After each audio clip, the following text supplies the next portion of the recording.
Good evening. Today's November the 25th.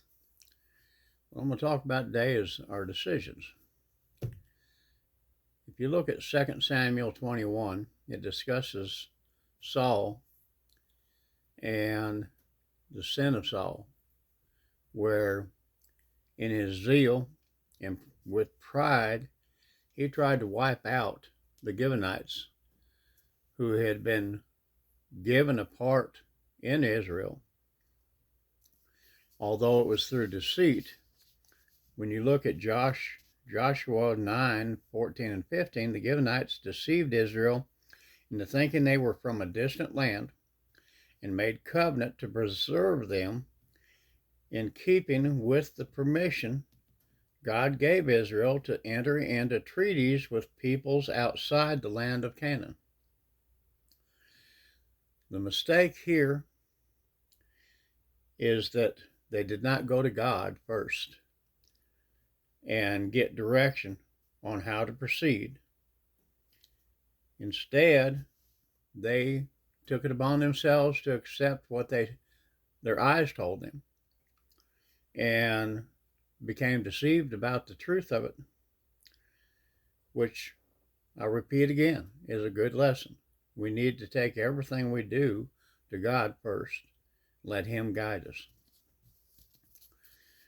So they made treaty.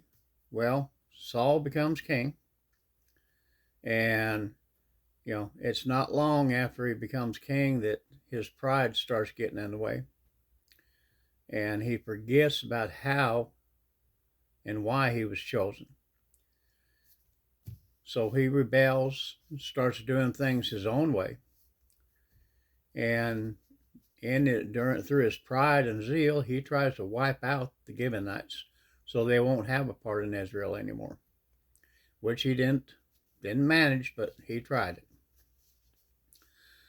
The problem with that is God takes covenant very, very serious. When you make a covenant before God, with God as your witness, it stands forever.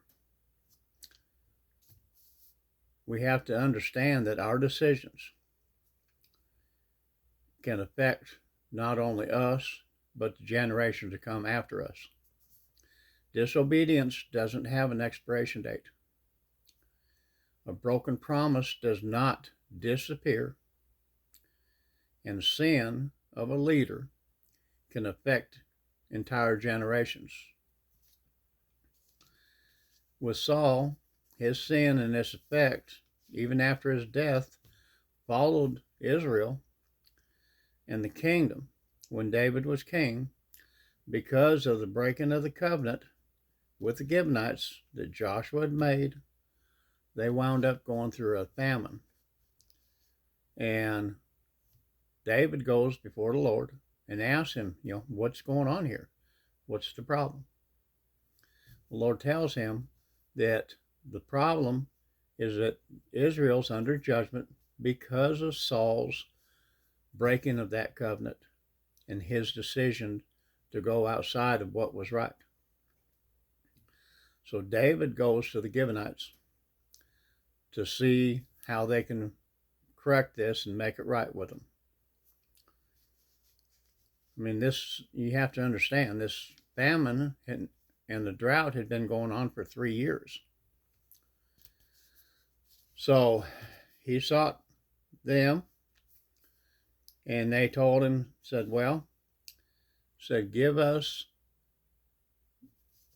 let me back up just a little bit. They told him that they didn't want silver or gold. They weren't looking for land or riches or wealth.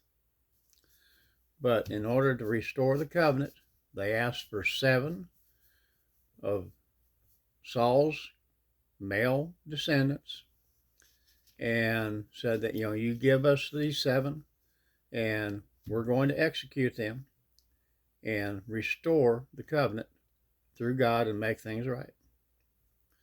So David did it just to help restore things in the land and to make things right again, to restore that covenant. He gave them 7 of his sons and grandsons which they were hanged and executed. But in doing that, it restored things in the eyes of God, and the rains came, and the famine was broke, and people were saved. So we have to remember, our decisions, our actions have consequences. So I love y'all. I pray blessings over you. Have a good night, and I'll talk to you tomorrow. Bye.